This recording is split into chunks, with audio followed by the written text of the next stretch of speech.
With the announcements that Goku Black, Cabe, Frost, and even future Trunks are going to be included in Xenoverse 2, I finally think Dragon Ball Z games are finally starting to get it right. In the past with games like Budokai and Budokai Tenkaichi, each individual game would gradually build up the character roster with movie characters, special characters, what-if characters, and then at the start of the new series, you would lose characters, lose forms, lose inclusions.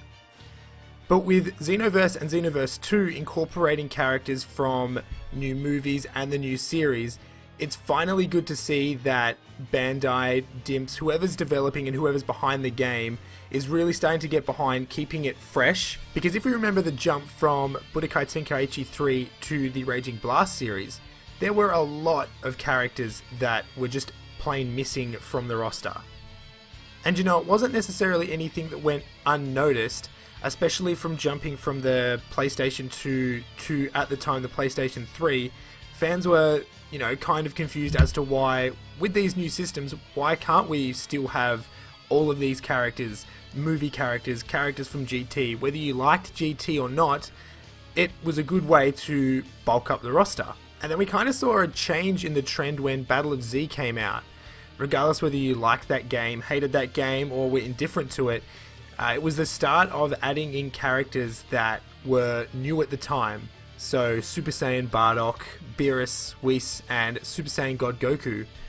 And while maybe that wasn't quite enough to keep fans interested in that game, it was a good step in the right direction with, you know, adding characters to your game that we've never even played before. And when you've got all these new characters appearing in new movies and new series, what's stopping you from, like, pushing the hype through to video games?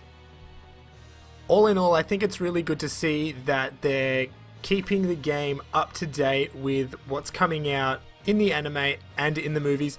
So my fingers are crossed for whatever they decide to do after Xenoverse, that they don't necessarily have to shrink the character roster back to the bare bones again before they decide to expand it. But let's not get too far ahead of ourselves. Xenoverse 2 isn't even out yet. Let's just enjoy that and see what the future brings us.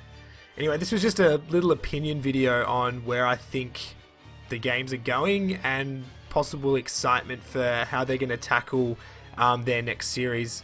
And just a little way to try and get back into the swing of things. If you enjoyed this video, don't forget to leave a like and subscribe if you want to see more content based around anything Dragon Ball.